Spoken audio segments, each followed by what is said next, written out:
উত্তম চরিত্র এখন আপনি কোথা থেকে গ্রহণ করবেন? আল্লাহ পাক এর সরল একটা পদ্ধতি উম্মতকে বলে দিয়েছেন। আল্লাহ পাক উত্তম চরিত্রের যত খুঁটিনাটি আছে সব বিষয়গুলো সাইয়্যিদুল মুরসালিন খাতামুন নবিয়্যিন জনাবে মুহাম্মদুর রাসূলুল্লাহ সাল্লাল্লাহু আলাইহি ওয়াসাল্লামের ভিতরে নিহিত রেখেছেন। এবং আল্লাহ পাক বলেছেন, তোমরা উত্তম চরিত্র যদি শিখতে চাও তাহলে নবী আখির জামানার পয়গম্বর মুহাম্মদুর রাসূলুল্লাহর দিকে তাকাও। আল্লাহ পাক তার হাবিবের মধ্যে সব চরিত্রের খুঁটিনাটি সবকিছু দিয়ে দিয়ে এইবার মানুষকে নির্দেশ করেছেন, হে মানুষ, তোমরাও তোমার নবীর থেকে উত্তম চরিত্র শিক্ষা করো। আল্লাহ পাক তার হাবিব সম্পর্কে বলেন, وَإِنَّكَ لَعَلَى خُلُقٍ عَظِيمٍ। হে নবী, আমি আপনাকে জগতের মধ্যে সবচাইতে উত্তম চরিত্রের অধিকারী বানিয়েছি। এই জন্য রাসূলুল্লাহ বলেন, ইন্নাল্লাহা বা'আসানি লিতামামি মাকারিমিল আখলাক ওয়া কামালি মাহাসিনিল আফআল। আমার আল্লাহ আমাকে সবচাইতে উত্তম চরিত্র, প্রশংসিত কর্মকাণ্ডের কমপ্লিট একজন মানুষ রূপে দুনিয়াতে প্রেরণ করেছেন। আল্লাহর নবীর চরিত্র কেমন? কাফেররা পর্যন্ত আল্লাহর নবীকে আমিন, আল্লাহর নবীকে সাদিক, আল্লাহর নবীকে সবচাইতে চরিত্রবান মনে করত। হযরত আবু সুফিয়ান রোমের বাদশা কায়সারের দরবারে উপস্থিত। রোমের বাদশা কায়সার আবু সুফিয়ানকে ডাকতে বলতেছে, আবু সুফিয়ান, তোমাদের মধ্যে মুহাম্মদ নামে একজন মানুষ, সেই লোকটা নবী আখির জামানার পয়গম্বর নিজেকে দাবি করে। আবু সুফিয়ান, তুমি তো জানো সেই লোকটা কেমন, তুমি একটু বলো, কাইফা নাসাবুহু ফীকুম, তোমাদের মধ্যে সেই মুহাম্মাদের চরিত্র এবং বংশ কেমন? হযরত আবু সুফিয়ান অকপটেই বললেন, হুয়া ফীনা যু নাসাবিন হুয়া ফী হাসাবা মা লা ইয়াফদুলু আলাইহি আহাদুন। মুহাম্মাদুর রাসূলুল্লাহ, তিনি এমন একজন মানুষ, আমাদের মধ্যে তার চাইতে উত্তম চরিত্রের, তার চাইতে উত্তম বংশের কোনো মানুষ আমাদের মধ্যে নাই। রোমের বাদশা কায়সার ডাকতে বলতেছে, হাযিহি আয়াতুন, সে যে নবী আখির জামানার পয়গম্বর নিজেকে দাবি করেন, এই দাবি সঠিক দাবি। হাযিহি আয়াতুন, এটা একটা নিদর্শন, কারণ নবী আখির জামানার পয়গম্বর হবেন সবচাইতে উত্তম চরিত্রের, সবচাইতে উত্তম বংশ থেকে হবে। হযরত আবু সুফিয়ানকে ডাকতে বলতেছে রোমের বাদশা কায়সার, ওয়াকাযালিকা আর-রাসূলু তুবাসু ফি আহসাবি কওমিহা, আল্লাহ পাক যখন নবী প্রেরণ করেন তখন নবীদেরকে এই রকম সম্ভ্রান্ত বংশ থেকেই প্রেরণ করেন। নবীজি কেমন সম্ভ্রান্ত বংশ থেকে জন্মগ্রহণ করেছেন? আল্লাহর নবীর দাদা খাজা আব্দুল মুত্তালিব আল্লাহর নবীর পিতা আব্দুল্লাহর জন্য বিবাহ ঠিক করলেন। কবিলায়ে বনু জোহরা গোত্রের আব্দু মুনাফের কন্যা আমেরার সাথে বিবাহ ঠিক করলেন। বিবাহের দিন তারিখ ফাইনাল কমপ্লিট হয়ে গেল। আল্লাহর নবীর পিতা হযরত আব্দুল্লাহ বিবাহ করবেন। খাজা আব্দুল মুত্তালিব কুরাইশের বড় বড় নেতা সহ বিবাহ করতে কবিলায়ে বনু জোহরাতে গেলেন। হযরত আমেরার সাথে বিবাহ হবে। হযরত আব্দুল্লাহ যখন খাজা আব্দুল মুত্তালিবের সাথে রাস্তা দিয়ে যাচ্ছেন, একজন ইয়াহুদি নারী, এই নারী তাওরাত সম্পর্কে অনেক অভিজ্ঞ ছিল। ওই নারী হযরত আব্দুল্লাহর চেহারার মধ্যে নবী আখির জামানার পয়গম্বর এর নূর দেখতে পেয়ে আব্দুল্লাহকে ডাকতে বলতেছে, আব্দুল্লাহ, তুমি আমার সাথে সম্পর্ক করো, যদি সম্পর্ক করো আমি তোমাকে 100 উট পুরস্কার দিয়ে দিব। হযরত খাজা আব্দুল্লাহ ডাকতে বলতেছেন, শুনো, আম্মাল হারাম ফামামা তুদুনাহু ওয়াল হিল্লু লা হাল্লা ফাস্তাবিনাহু, যেই কাজটা হারাম হবে সেই কাজটা কখনো বৈধ নয়। যেই কাজটা হারাম হবে, যেটা মানুষের সামনে প্রকাশ করা যায় না, এমন কাজের মধ্যে নিপতিত হওয়ার চাইতে আমি মউতকে গ্রহণ করতে রাজি। নবীজি কেমন বংশ থেকে জন্মগ্রহণ করেছেন, তার চরিত্র কেমন? নবীজি একদিন সাহাবীদেরকে ডাক দিয়ে বলতেছে, আনা আনফাসিকুম হাসাবাও ওয়া নাসাবাও ওয়া সিহরা, আনা আনফাসিকুম নাসাবাও ওয়া সিহরা ওয়া হাসাবা, আমি তোমাদের মধ্যে সবচাইতে উত্তম চরিত্রের, সবচাইতে উত্তম বংশের একজন মানুষ। ওয়ালাইসা ফি আবাই মিন লাদুন্নি আদম সাবা, আমার পিতা হযরত আদম থেকে নিয়ে আমি মুহাম্মদ পর্যন্ত কেউ কোনোদিন অপকর্ম করে নাই, কেউ কোনোদিন জিনা করে নাই। কুল্লুনা নিকাহ, সকলেই বিবাহ বন্ধন আবদ্ধ হয়েছেন। আল্লাহর নবীর চরিত্র কি গোপন আছে? গোপন আছে নাকি? নবীজির চরিত্র এই পরিমাণ। আল্লাহর নবী বলেন, আনা আনফাসিকুম, আমি তোমাদের মধ্যে সবচাইতে উত্তম চরিত্রের, সবচাইতে উত্তম বংশ থেকে একজন মানুষ। আল্লাহর নবী সাল্লাল্লাহু আলাইহি ওয়াসাল্লাম, আল্লাহ পাক যখন 40 বছর বয়সে নবুয়ত দান করলেন, এইবার নবুয়ত পাওয়ার পরে গোটা মক্কার মধ্যে খবর হয়ে গেল মুহাম্মদ নাকি নবুয়ত পাইছে। হযরত আবু যর গিফারি রাদিয়াল্লাহু তাআলা আনহু আল্লাহর নবীর নবুয়তের সংবাদ পেয়ে নিজের ভাই উনাইসকে পাঠিয়ে দিলেন, উনাইস গিয়ে দেখো মুহাম্মদ নামে একজন মানুষ, সেই মানুষটা নবী আখির জামানার পয়গম্বর নিজেকে দাবি করে। সে যে আখির জামানার পয়গম্বর, সে যে আখির জামানার পয়গম্বর, তার মধ্যে এমন কি গুণ আছে তুমি একটু গিয়ে পর্যবেক্ষণ করে আসো। হযরত উনাইস মক্কাতে গেলেন। মক্কায় যাওয়ার পরে আল্লাহর নবীর মধ্যে গুণাগুণ দেখতেন। কি গুণাগুণ? আখির জামানার পয়গম্বর মুহাম্মদের মধ্যে কয়েকদিন যাবত পর্যন্ত উনাইস আল্লাহর নবীকে পর্যবেক্ষণ করলেন। নবীকে পর্যবেক্ষণ করার পরে এইবার হযরত আবু যর গিফারির কাছে আসলেন। আবু যর গিফারিকে এসে ডাকতে বলতেছে, আবু যর গিফারি, ওই লোকটা কেমন? রাআইতু রাজুলান ইয়ামুরু বিল খায়র ওয়া ইয়ানহা আনিশ শাররি, ওই লোকটাকে আমি দেখেছি, লোকটা মানুষকে সৎ কাজের আদেশ করে, অসৎ কাজ থেকে বাধা প্রদান করে। আরো একটা জিনিস দেখেছি, রাআইতুহু বিমাকারিমিল আখলাক, ওই মানুষটাকে আমি দেখছি মানুষদেরকে সর্বদার জন্য সৎ কাজের আদেশ প্রদান করে, সাথে সাথে মানুষকে উত্তম চরিত্র গ্রহণ করার আদেশ দান করে। এই খবর পৌঁছানোর সাথে সাথে হযরত আবু যর গিফারি ভাই উনাইস দরবারে রিসালাতে গেলেন। ডাকতে বলতেছেন, ইয়া রাসূলুল্লাহ, ইয়া রাসূলুল্লাহ, আর দেরি কেন? ইয়া রাসূলুল্লাহ, সঙ্গে সঙ্গে আল্লাহর নবীর হাতের মধ্যে হাত দিয়ে কালিমা পড়ে মুসলমান হয়ে গেলেন। এই জন্য আল্লাহ পাক বলেন, ওয়া ইন্নাকা লাআলা খুলুকিন আযীম, হে নবী, আমি আপনাকে সারা পৃথিবীতে সবচাইতে উত্তম চরিত্রের একজন মানুষ হিসেবে পাঠিয়েছি। নবীজির চরিত্র দুনিয়ার কোন মানুষের কাছে গোপন আছে?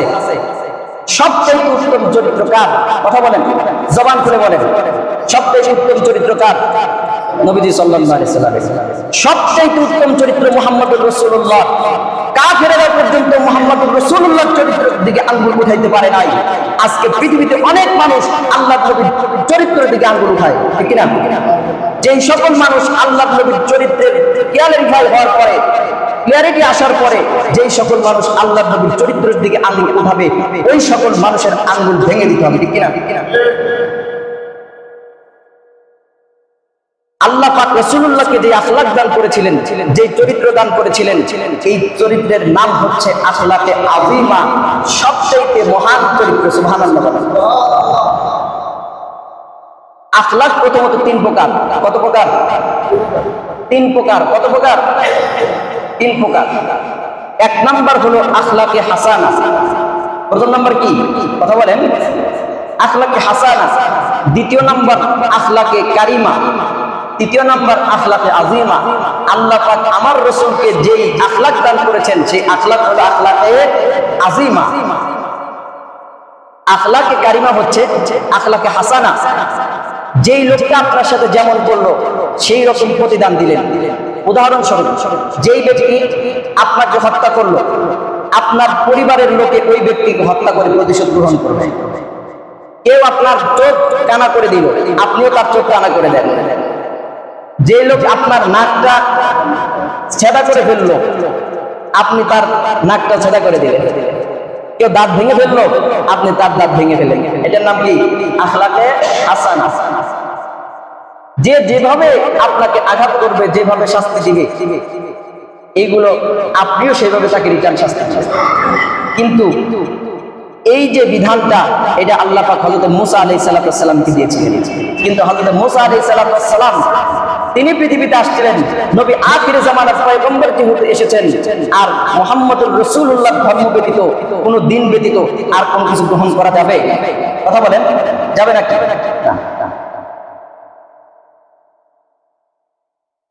আখলাকে হাসানা আল্লাহ পাক হযরত মূসা আলাইহিস সালামকে দিলেন। আল্লাহ পাক বলেন, ওয়া কাতাবনা আলাইহিম ফিহা আন্নান নাফসা বিন নাফসি ওয়াল আইনা বিল আইনি ওয়াল আনফা বিল আনফি ওয়াল উযনা বিল উযনি ওয়াস সিন্না বিস সিন্নি ওয়াল জুরুহা কিসাস। আখলাকে হাসানা আল্লাহ পাক দান করলেন হযরত মূসা আলাইহিস সালামকে। আল্লাহ বলেন, আমি মূসাকে তাওরাতের মধ্যে জানায় দিছি, আন্নান নাফসা বিন নাফসি, কোন মানুষ যদি হত্যা করে তার যাজা গ্রহণ করা হবে হত্যা করে। কোন মানুষ যদি চোখ ফুঁড়ে দেয় তাহলে তার যাজা হবে চোখ ফুঁড়ে দিয়ে। যে যেভাবে আপনাকে আঘাত করবে, বল জুরুহা কিসাস, যেভাবে আপনার ক্ষতি করবে সেইভাবে আপনি তার থেকে যাজা গ্রহণ করবেন। আল্লাহ পাক হযরত মূসাকে যে আখলাক দান করলেন, যেই চরিত্র দান করলেন, সেই চরিত্রটার নাম হচ্ছে আখলাকে হাসানা। আখলাকে কারিমা আল্লাহ পাক দান করলেন হযরত ঈসা আলাইহিস সালামকে। আল্লাহ পাক কোরআনের মধ্যে ঘোষণা করলেন, ওয়া জাযাউ সাইয়্যাতিন সাইয়্যাতুন মিসলুহা ফামান আফা ওয়া আসলাহা ফাআজরুহু আলাল্লাহ। আল্লাহ পাক হযরত ঈসাকে দান করলেন আখলাকে কারিমা। আখলাকে কারিমা হচ্ছে যেই ব্যক্তি আপনার সাথে খারাপ করলো, আপনি তার সাথে খারাপ প্রতিদান না দিয়ে আপনি তাকে ভালো করলেন, আপনি তার কল্যাণ করলেন। আর যদি আপনি তাকে কল্যাণ করতে পারেন, সংশোধন হয়ে যান, মিউচুয়াল হয়ে যান, বন্ধু হয়ে যান, তাহলে আল্লাহ বলেন ফাআজরুহু আলাল্লাহ, ওই ব্যক্তির প্রতিদান স্বয়ং আল্লাহ রাব্বুল আলামিন দিবেন। আল্লাহ পাক হযরত ঈসাকে যে আখলাক দান করলেন, সেই আখলাক ছিল আখলাকে কারিমা। আমার নবীকে আল্লাহ আখলাক দান করলেন আখলাকে আযীমা।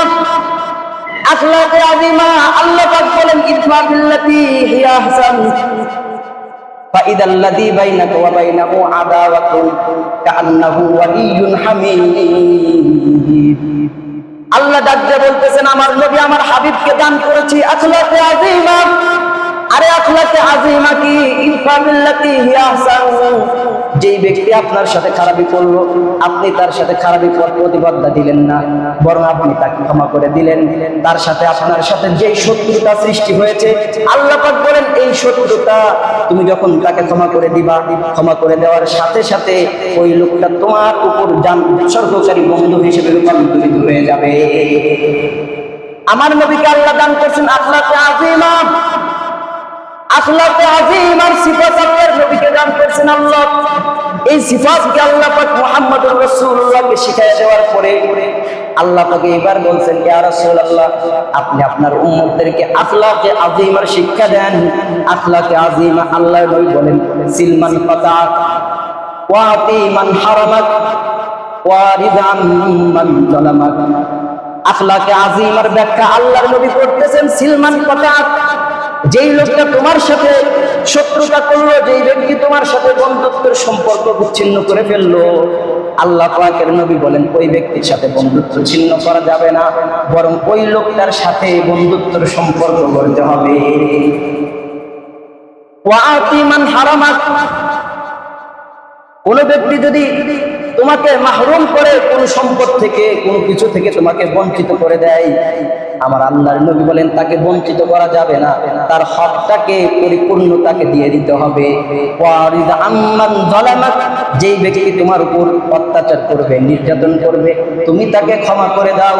আল্লাহ পাকের হাবিবকে আল্লাহ আখলাকে আজিমা শিক্ষা দিয়া উম্মতদেরকে জানায়া দিতে বললেন, উম্মতদেরকে জানায়া দাও। যেই নবীকে আল্লাহ পাক শিক্ষা দিলেন আখলাকে আজিমা, উম্মতরা যখন আখলাকে আজিমা গ্রহণ করবে, উম্মতরা শ্রেষ্ঠ উম্মত হবে কিনা?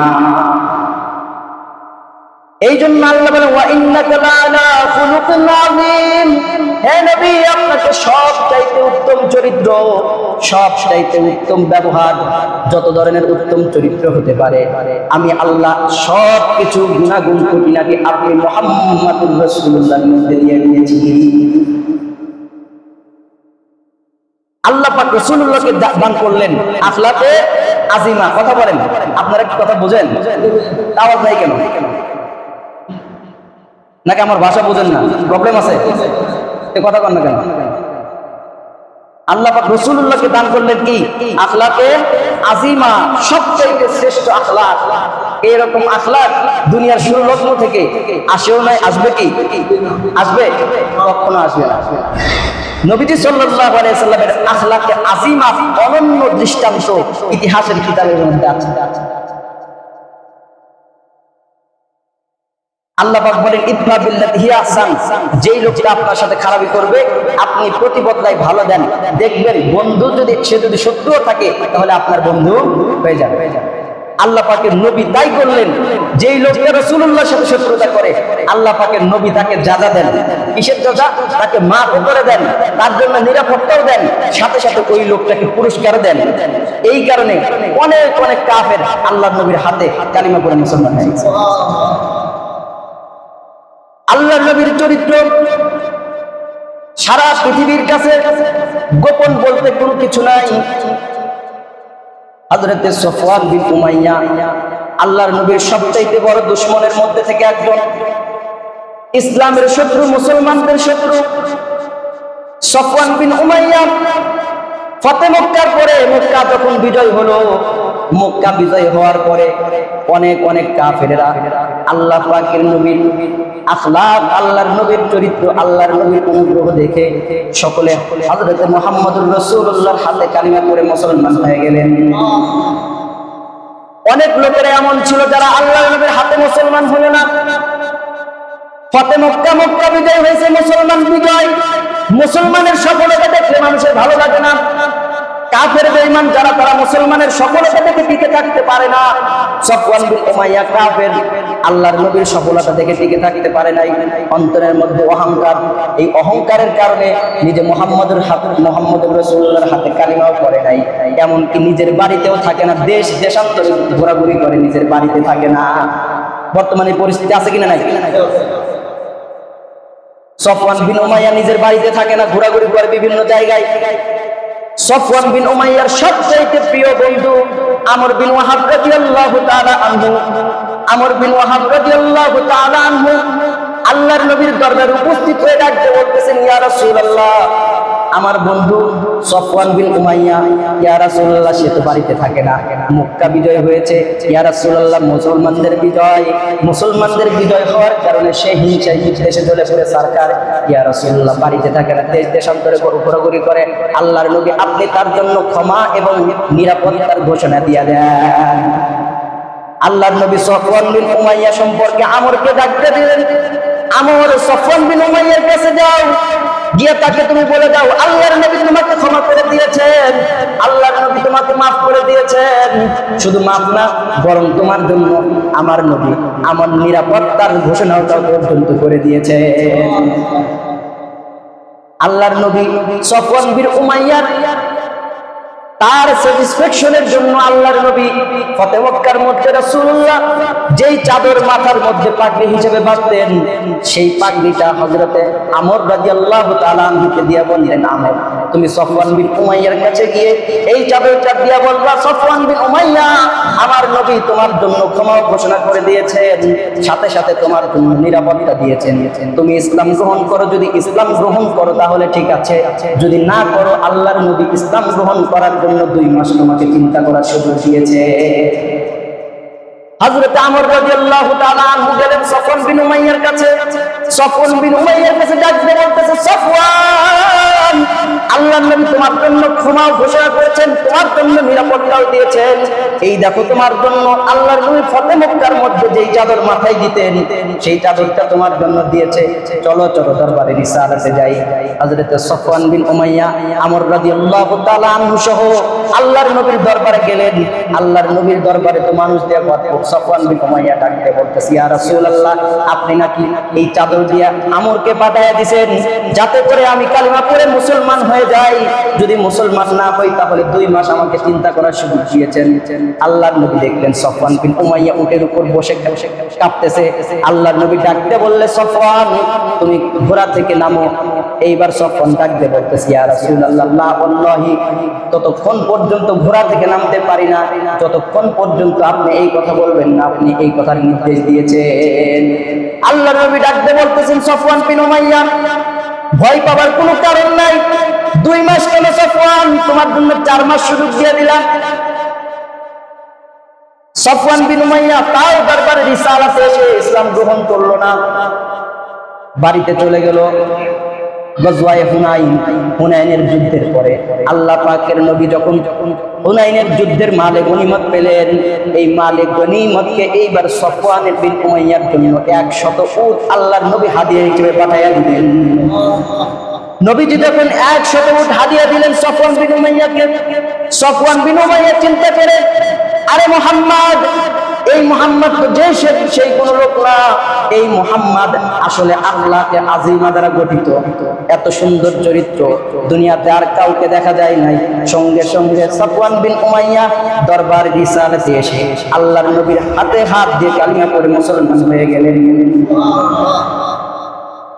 আল্লাহ পাকের নবীর চরিত্র কি গোপন? চরিত্রে কোনো দাগ আছে? কথা বলেন না কেন? আল্লাহর নবীর চরিত্রে কোনো দাগ নাই, কোন ত্রুটি পৃথিবীতে আজ পর্যন্ত দেখাতে পারে নাই। আল্লাহর নবী হযরতে খাদিজাতুল কুবরার সাথে বিবাহ করলেন। হযরতে খাদিজা রাদিয়াল্লাহু তাআলা আনহা, তিনি আরবের সবচাইতে সম্ভ্রান্ত মহিলাদের মধ্যে থেকে একজন। এত টাকা, এত পয়সা। যখন আল্লাহর নবীর সাথে বিবাহ হলো, 40 বছর বয়স তার, আমার নবীর বয়স হলো মাত্র 25 বছর। কত বছর? আল্লাহর নবীর বয়স মাত্র 25। হযরতে খাদিজাতুল কুবরার বয়স হলো 40। হযরতে খাদিজাতুল কুবরার 2টার স্বামী যখন ইন্তেকাল হয়ে গেল, যখন দুনিয়া থেকে বিদায়, হযরতে খাদিজাতুল কুবরার জন্য আরবের সম্ভ্রান্ত ফ্যামিলি থেকে বিবাহ ব্যবস্থা বসে, কিন্তু তিনি বিবাহ বসেন না। হযরতে মুহাম্মদুর রাসূলুল্লাহর আখলাক সম্পর্কে হযরতে খাদিজা অবগত। হযরতে খাদিজা তো মনে মনে চাইলেন, নবী আখির জামানার পয়গম্বর মুহাম্মদুর রাসূলুল্লাহকে বিবাহ প্রস্তাব দিয়ে দেখি, যদি মুহাম্মদ বিবাহ করে তাহলে দুনিয়ার কেউ স্বামী হবে না, আমার স্বামী যদি হয় তাহলে মুহাম্মদুর রাসূলুল্লাহ হবে। হযরতে খাদিজাতুল কুবরা খাজা আব্দুল মুত্তালিবের কাছে মুহাম্মদুর রাসূলুল্লাহর কাছে প্রস্তাব দিয়ে দিলেন, হে মুহাম্মদ, আমি তোমাকে বিবাহ করতে চাই। আল্লাহর নবী খাজা আব্দুল মুত্তালিবকে জানাইলেন, খাজা আবু তালেবকে জানাইলেন। আবু তালেব কুরাইশের বড় বড় সর্দার সহ হযরতে খাদিজাতুল কুবরার কাছে বিবাহের প্রস্তাব নিয়ে গেলেন। হযরতে খাজা আবু তালেব তিনি বিবাহ পড়ালেন, খুতবা দিলেন, 20টা উট মোহর হিসেবে নির্ধারণ করলেন। বিশ্বনবীর বিবাহের মোহর কয়টা ছিল? 20টা উট। কত কোটি টাকা হবে দাম বলেন? 20টা উট মোহর নির্ধারণ করলেন। এইবার বিবাহ হয়ে গেল। হযরতে খাদিজাতুল কুবরা একদিন মুহাম্মদুর রাসূলুল্লাহকে ডাক দিয়ে বলতেছেন, ইয়া রাসূলুল্লাহ, আরবের বিভিন্ন জায়গা থেকে আমার জন্য বিবাহের প্রস্তাব এসেছে, ইয়া রাসূলুল্লাহ কারোর সাথে বিবাহ করি নাই। ইয়া রাসূলুল্লাহ কিন্তু আপনি কি কেন করেছে জানেন? ইয়া রাসূলুল্লাহ রাগিবতু ফিকা লিহুসনি কুলুবিকা ওয়া সিদকি হাদিসিকা। ইয়া রাসূলুল্লাহ আমি আপনাকে বিবাহ করেছি একমাত্র আপনার উত্তম চরিত্র, আপনার সততার কারণে।